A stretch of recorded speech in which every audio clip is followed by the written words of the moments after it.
Maniacs! Welcome to a very special episode of Mystery Maniacs. Today we're going to have an interview with Annette Badland. She's awesome. She is famous for Midsummer, Ted Lasso, and a whole bunch of other shows. She was really fun to talk to. Thank you so much, Annette. We hope you enjoy this interview as much as we did.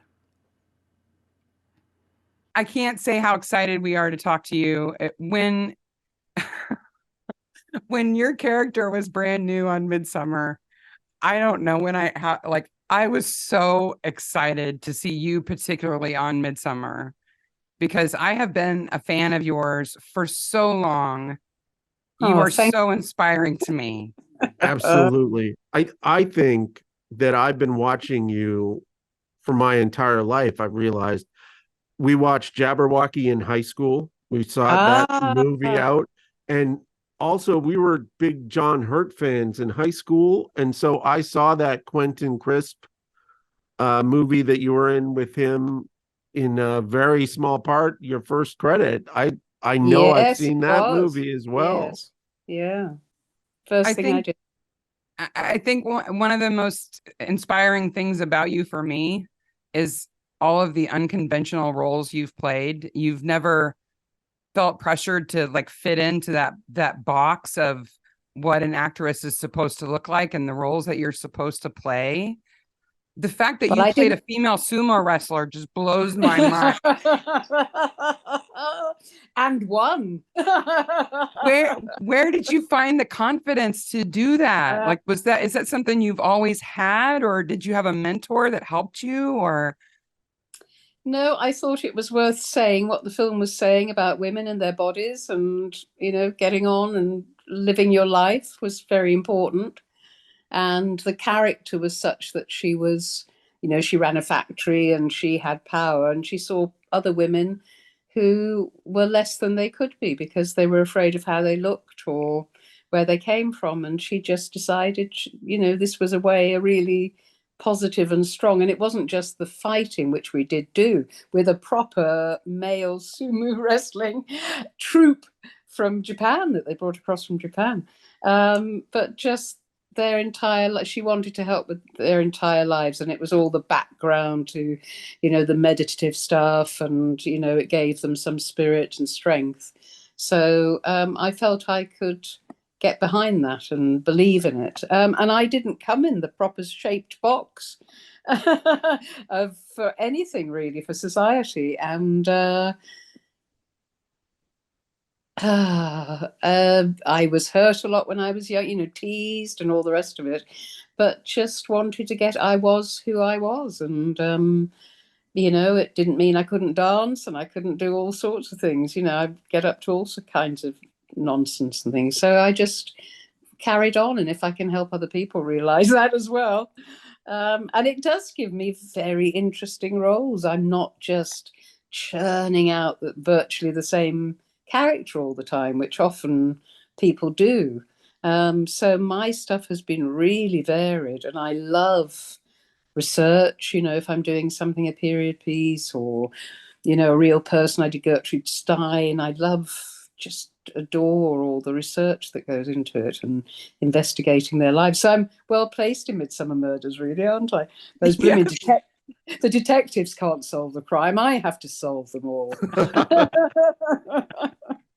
Well, I think you perform a magic trick where all of your characters are very diverse, but they're all Annette Badland. There's all a magic and a brightness that you bring to all of them, but they're not in any ways the same. No, I guess they are facets of, they're all facets of me. I went to a drama school that was Joan Littlewood and is the method, really. So I do, as I say, I research, I investigate, I try and think about the other characters and what people say about them, where their lives would have taken them. But you have to, as a human being, admit that somewhere in there has to be you. That, that is your sensibilities, your upbringing, and you can put things aside but somewhere that will feed in. So when I left drama school, we had a wonderful tutor who said there are many ways, because we had, as I say, been through the method and been locked in rooms for a whole weekend and all sorts of put out into the forest and things like that, to see how that felt. And I think you must always be open to new experiences, but I don't think you can entirely put yourself away. Or maybe, I mean, no actor can, because technically, even the people who are best at it, you're still running a whole lot of strands through your head as you're working. But technically, you have to be aware of what's happening, either with an order, responding to an audience, a live audience, or technically with the camera and how the scenes moved. And so you're subdivided as you're working anyway, for most actors. Well, as probably the hardest working person in all of show business, you certainly have a lot of plates in the air. We hear that you're quite a list maker also. Oh, I love a list. I like crossing things off a list. But now I'm also getting older. I have to have the list. It used to be part fun. Now it's essential. When I read that, I was like, I knew I loved her for a reason, so many reasons, because we're crazy about lists, and I will write something on the list that I've just finished just to cross it off. Oh, it feels so good. Yeah. It feels so good. Make a little amendment. Just add a little codicil and go, oh, but I've done it. Cross. It makes you feel good. You can pat yourself on the back. Yes, look what I've achieved. So you've been in tons of mystery shows. I mean, from Poirot to Marple to Agatha Raisin and everything else. Were you a Midsummer fan before the show? Like, did you pursue that role, or did they pursue you? They pursued me. Of course they did. No, I was up with a bunch of other people. I had to audition, and once I got through the first round, I had to meet Neil and work with Neil a little bit. And I always remember it was in a room above a restaurant in Soho in the middle of London. And there were no props. There was nothing to use in the room. And there was a guitar on the wall. So we went over to this guitar and pretended it was a body on a slab.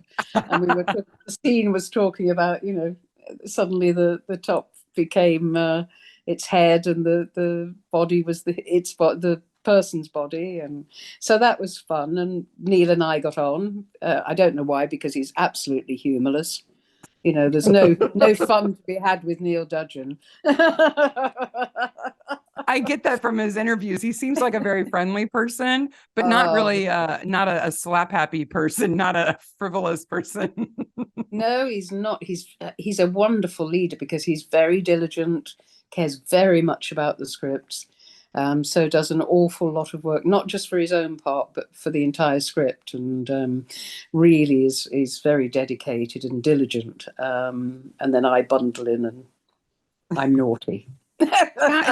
It's hard for me to believe that they didn't already have that part written with you in mind. I mean, Fleur is so awesome, and you play her so well. I don't know, and nobody else could have been her. I mean, did they make adjustments to the character to suit you, like the motorcycle riding and all this great history that she like hints at every once in a while, that wedding in Vegas, whatever.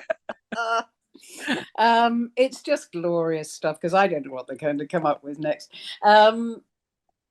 No, I think they had the producer and the director very much wanted me, but of course that's not how things are cast anymore.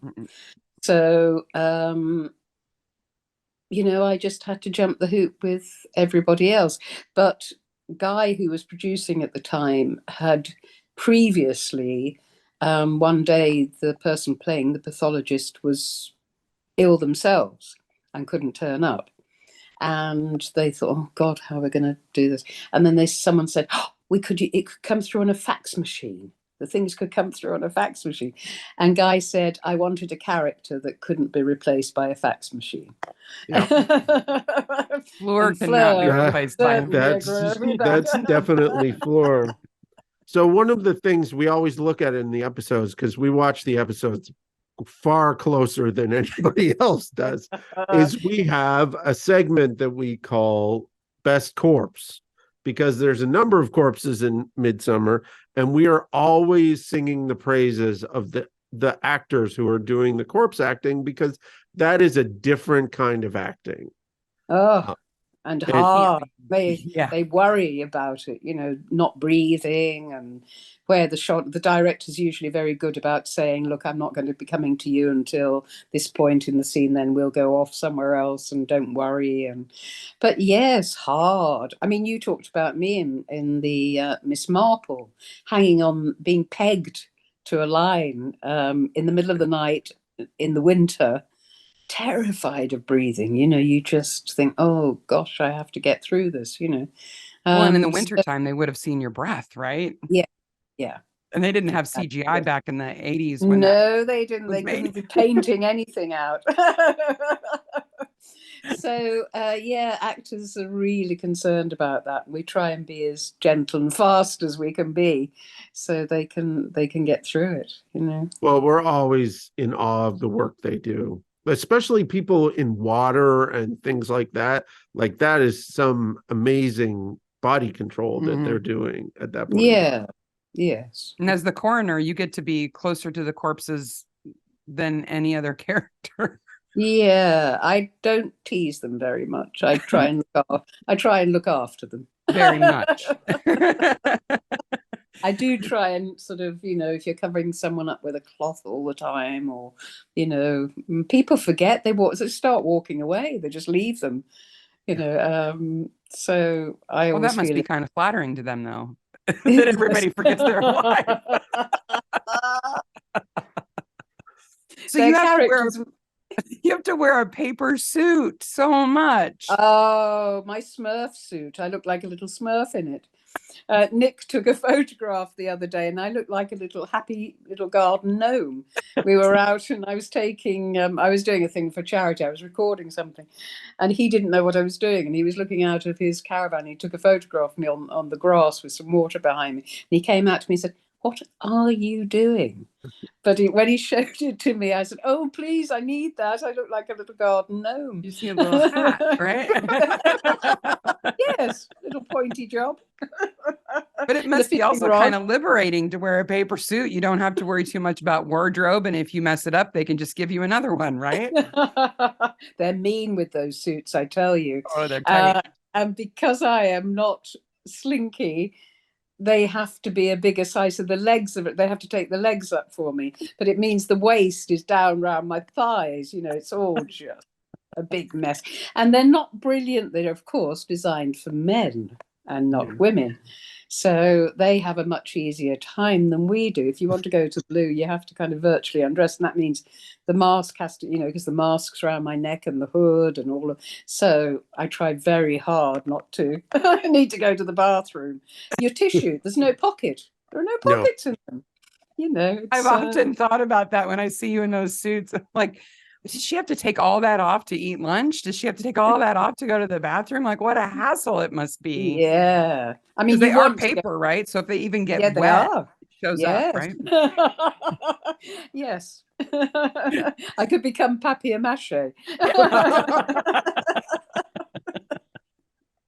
Everybody loves Fleur's motorcycle. Do you actually know how to ride a motorcycle, or do they just pull you on a trolley all the time? They pulled me on. Annette Badland would love to ride a bike. She's got a Harley too. There was a Harley in the back, and it was meant to be in the front, and I wanted to be sitting on the Harley, and they went, "Oh no, please, could you sit on the motorbike and sidecar?"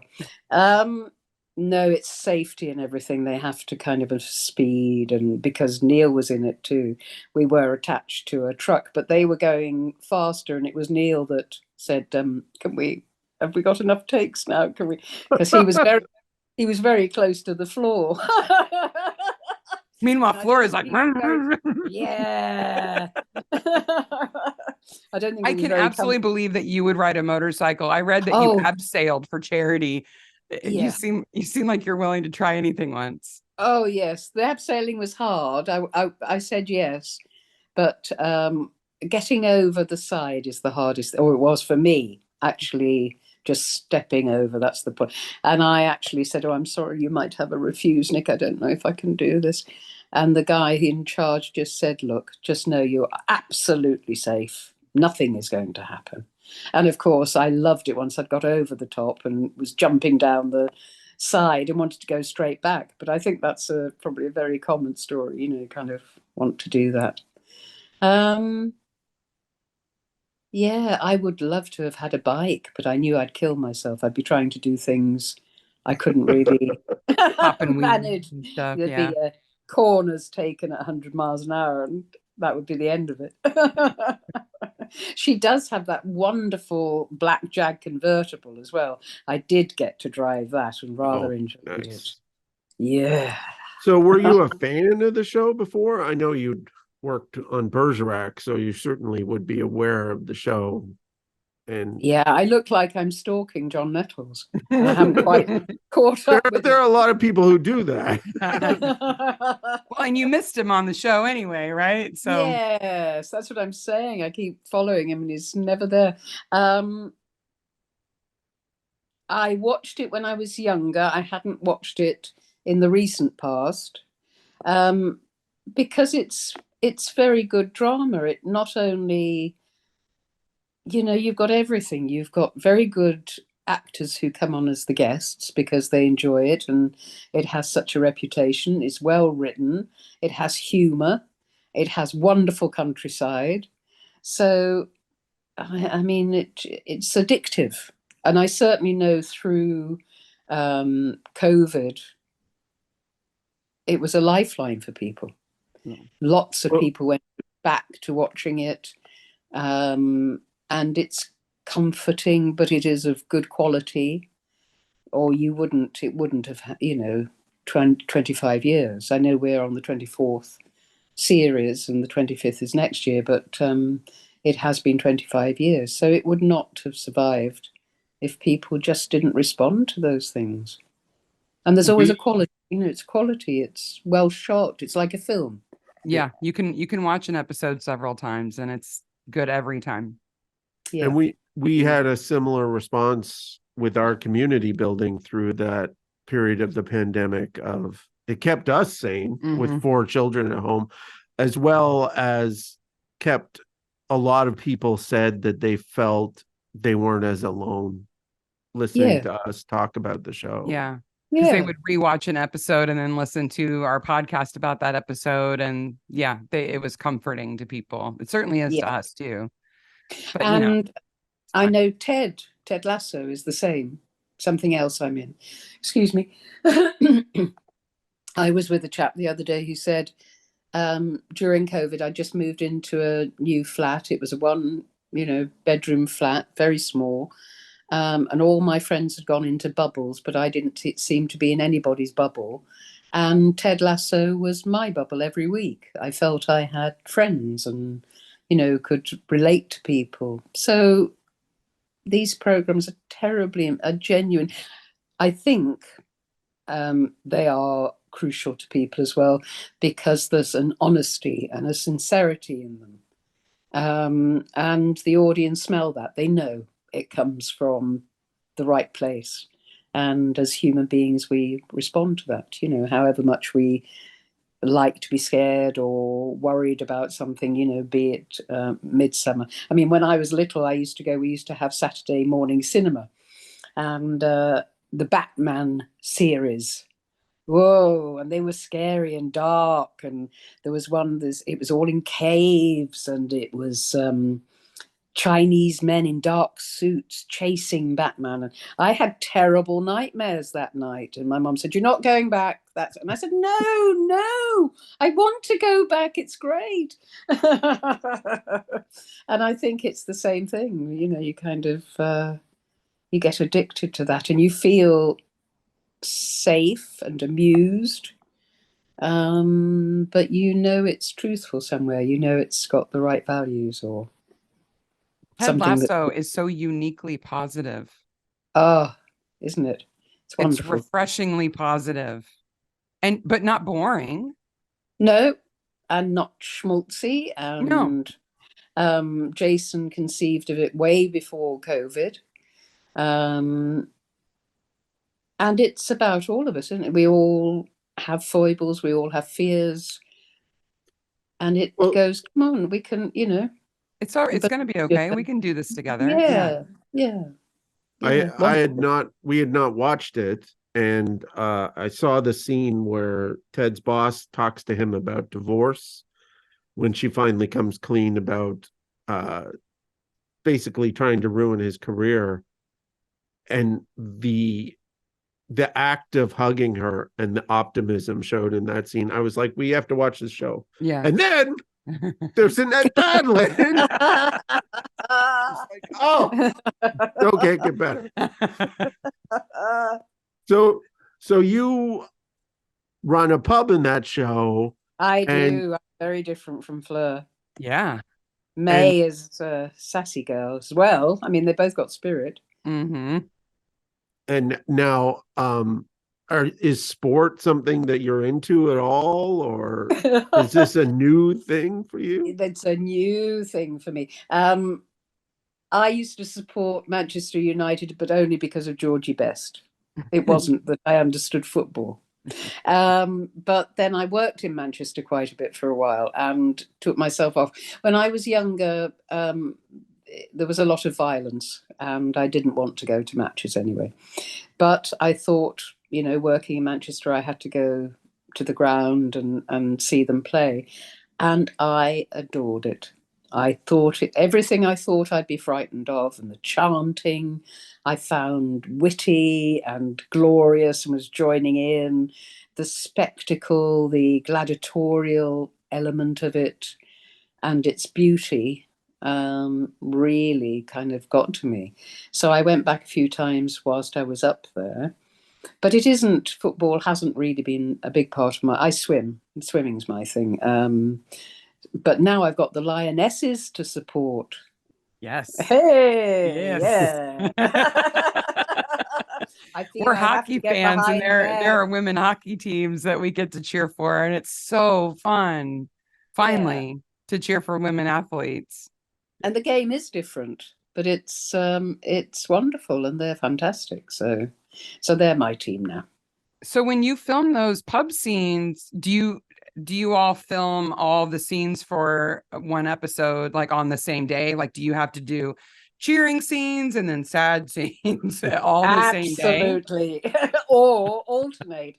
But usually if it's a game, we go through the game. If we're watching a match, we go right through the match and let that happen. And then we might fill it out other scenes that aren't about watching it happening. Yeah, you got it right. It's because they have to structure things, I suppose, and because of all the SAs who are brilliant. They're not going to bring 30 odd people in and have them hang around, or right. I figured they had to be efficient about it. Yeah. So, but they were a tremendous bunch of people, and a lot of them stayed for the whole 3 series. They kept coming back and being with us. They became regulars. And I see that you're now a host for the Airbnb for the pub. Yeah, that's in October. Clever idea. I think it's glorious. It's so fun. Wonderful. Yeah. And I love that they're making it affordable too. It's not like a competition for who can pay the most to do it. No, it's like our dream list in going back to England is like spend time with Annette Badland in a pub, go on a narrowboat with Timothy West. Yeah. Well, I'll have a word with you because I've known Tim since I started. Really, I started with the Actors Company when I left drama school, which was Ian McKellen and Sheila Reid. I don't know in America Caro Blakiston you might know, but Tim knew them all and used to come and support us because it was a new venture. It was actors running the company and they would employ the directors and not the other way around. And so Tim used to come out and kind of turn up in a town we were touring to and give us some support and go off again. And then I worked with Prue a lot as well. Prue Scales, we did they just seem to be lovely people. Oh, they are. Absolutely. And then in EastEnders, of course, I was in love with Tim. Yeah. The rat. He'd taken And my sister away. The rat. his Midsummer early on was it's one of my favorites for sure. He does Right. such he's a touching, caring actor faced with a difficult situation from the script, and just so much on his face, and that the stage comes out with him without it seeming cardboard. Like, Right. It's really, really good. Oh, well, I have to get that on iPlayer or something. Well, not iPlayer. But, he's excellent. Well, I mean, everybody in Midsummer is excellent, but yeah. So I have to ask you a question that our listeners really, really, really, really wanted us to ask, which is, what is your favorite murder method in Midsummer? Death by chocolate, of course. Yes. That must have been a messy set. And very hard for me. I desperately wanted to break a bit off and eat it as Fleur. I thought, and then I thought, oh no, they're never going to let me do that. I can't lick his face. I can't lick his face. now, just take a corner off by his ear, no one will notice. A little, right? Just a little. and we know you filmed the new season. Are you guys done filming the new season? No, we're just starting. We've done starting. 1 of 4. And we're just starting 2 yesterday, but I'm on something else called Big Boys, so I wasn't needed. I did the read through for that yesterday, but Nick and Neil started episode 2 of Midsummer. So you're juggling shows then? You hop between Yes, yeah, based on when you're on the call sheet, huh? Yep. Well, they have to negotiate. They both companies talk and fight over me. How wonderful. Schedule around you. Yeah. It's usually more to do with where the sets are, where the location is. Yeah, because often, especially on there. Midsummer, getting special, wonderful houses or a landscape. Yes, we're always amazed in Midsummer, people who work as handymen living in $1 million cottages. It's like that all over England, that's how it is. Well, we want to be respectful of your time. But before we let you go, we wanted to talk to you for just a minute about your charity work. Okay. Because it's so inspiring. And we know that you've done things for diabetes and for cancer, and Target Ovarian Cancer is the current charity that you're doing work for. Is that right? That's right. I'm also still doing my Swim 22 for Diabetes UK.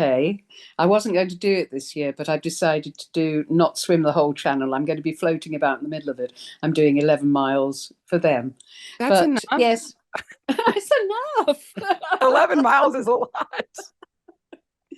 But I did say could they put on the Midsummer call sheet, here's your annual opportunity to help an old lady cross the channel.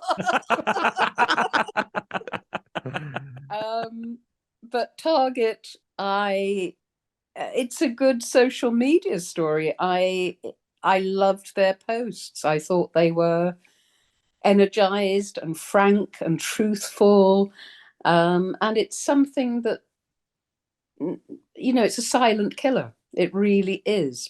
Women don't get diagnosed, and if they're diagnosed early, it's perfectly treatable. But 11 women in England are dying every day because of it, and because they don't know the symptoms, and often the doctors don't, and they're sent away being told it's a urinary infection and take some antibiotics, and then 2 years later, not having been diagnosed, they die. There was a young girl. I got involved, as I say, seeing their social media sites, and then Anne Wynne clocked that I was, liking things and reposting, and she got in touch with me and asked me if I would read in the Tower of London at Christmas for them. They have their candlelit Christmas service there. Oh, yes, I'd love to do that. So I've done it for a few years. And then this last Christmas, she ran up the aisle to me as I was leaving and said, would you be an ambassador for us? So I was thrilled. I mean, it's an honor. So I'm more than happy to try and help and spread the word so that women and their husbands, because it's men's mothers and sisters and wives and, aunties and best friends. So I think what I liked about their posts and what I'm trying to be, it's got to be quite frank and open and just say, do you know the symptoms? No, you're not going to be, it's not going to be diagnosed through your cervical smear. Doesn't read at all on that. And it's very simple things. It's bloating, persistent bloating. And if that's unusual for you, and women are likely to go, oh, I'll go on a gluten-free diet, or I'll go vegan for a month, and I'm sure that'll be, or I won't drink Coca-Cola or whatever. So there's that. You want to pee more, and it's insistent. You have to go to the loo. And a sort of ache. Lots of women I spoke to who have survived it say it's as though you've been standing ironing for a long time and your back aches, and you might have pain in your abdomen down to your thighs and things. So it's hard for me because we're such a chemistry set all of our lives. We're always changing, and menstruation, and then as we get older and age and things happening then, the menopause, it's hard for us, but GPs aren't aware, so we have to sort of self-monitor and be self-aware. So I thought it was something that really needed to be kind of spoken about and helped, and we're so often told to just kind of struggle through, take some Tylenol or whatever. Yes, it'll go away. yeah. I know when we I had a colonoscopy because I had a positive test, and we talked about it on the show. I'm just, I'm not afraid to talk about it. And we got such a positive response from people saying, you know what, I wish more people would just mention it, Yes. and just talk Yeah. about it because it's important. And I think the same thing is true of ovarian cancer. People just need to talk about it. Well, we It don't shouldn't be talk embarrassing much. or anything. Absolutely right. And we don't talk about things below the waist, do we? The sort of mucky bits. We don't. But those mucky bits will kill you. Yeah, the tropical forest down there we don't talk about, or we joke about, or Yeah. Yes. But we need, as you say, we just need to be honest and frank and talk about it more, and So has charity work been part of your professional life from the very beginning, or did you come to it, or? I've come to it. I came through it through EastEnders, really. EastEnders was the first program I was in where people didn't come to me and go, I don't remember your name. Is it Anita? But I love the thing you were in last night. Or they would say, it's Annette Badland. Why the hell did you do that? We hate that program. On EastEnders, they would go, babe, are you all right, babe? How you doing, babe? And they thought I was the character, which is scary for an actor. And it's a privileged place to be, to have that recognition and celebrity. And I thought, well, you've got to use that. You've got to try and, because I'm shy, so I found it quite difficult. But I thought, well, if I can use that to connect people and do charity work through it and make people more aware, that's a good way of paying back and helping other people. That's that, and it really was EastEnders that did that to me. Kind of, I just thought, what a great way to use that celebrity. So many people who have celebrity just complain about it and talk about, oh, paparazzi chased me, or the burden of being famous or whatever. What an incredibly positive way to use it. That's lady, you are so inspiring. Well, the audience give us everything, don't they?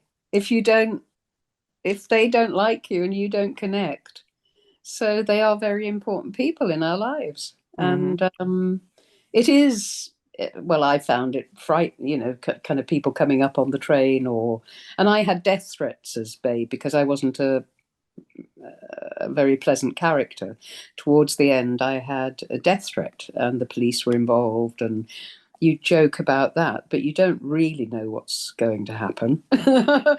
Someone might come down from somewhere with a machete and just have a go because they do think you are the person. It's just a soap. Yeah. Yeah. Right? But Yeah. for those people, the characters are alive for them. That's scary.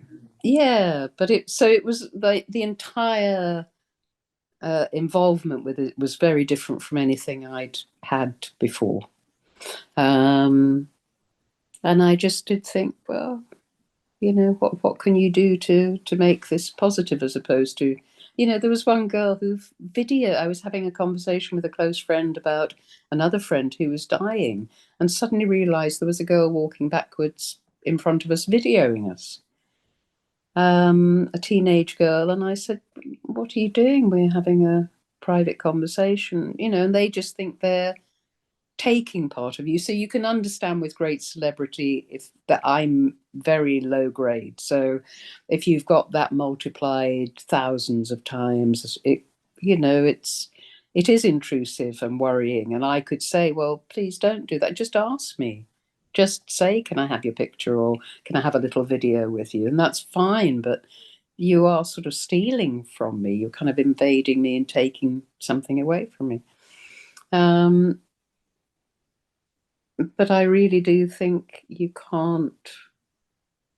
It's hollow, isn't it? If you just sit on it and go, "Oh, I'm on top of this big cream cake," and I don't like some of the filling, but Now, I know that you've talked about performing live as a connection to the audience. Are in social media, and especially after a pandemic, are you finding new ways of connecting to the audience so those studio dramas are less stale to you?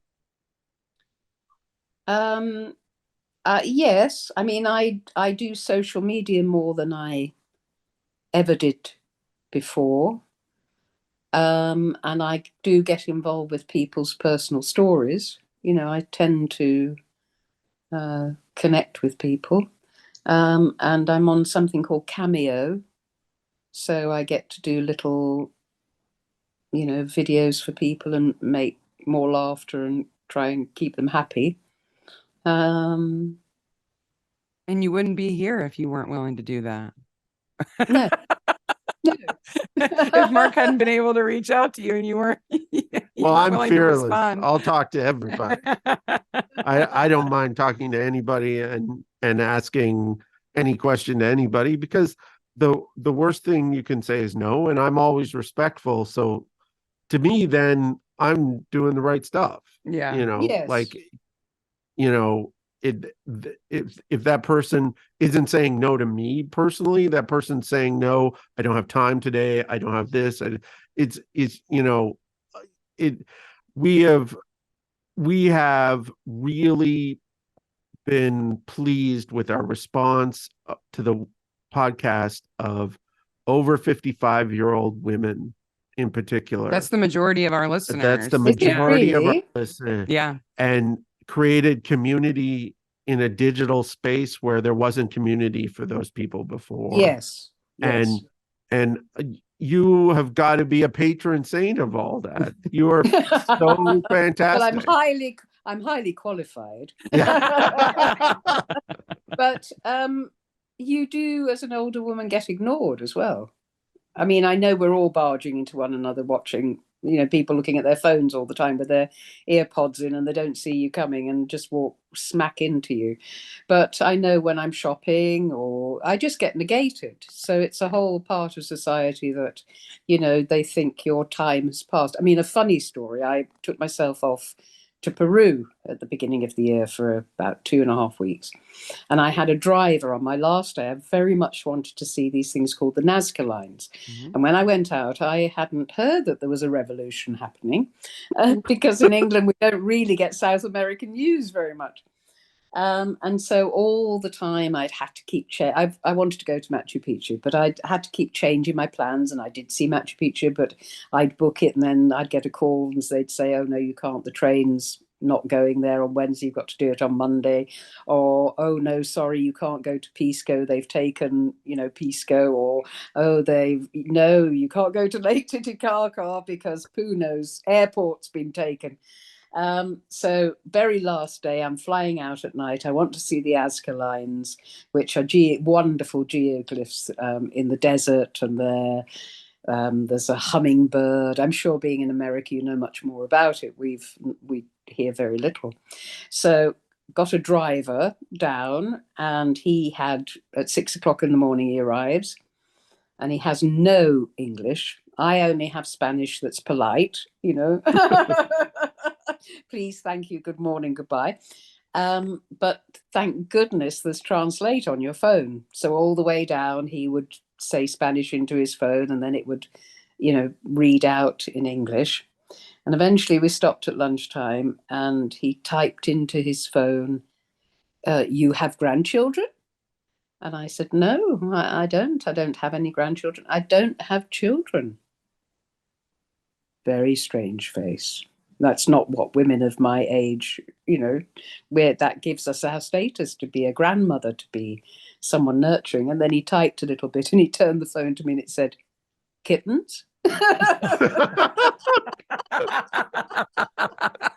he couldn't believe that a woman of my age would go through and not. So you have must be a something to cat lady. nurture. Yes. Yeah.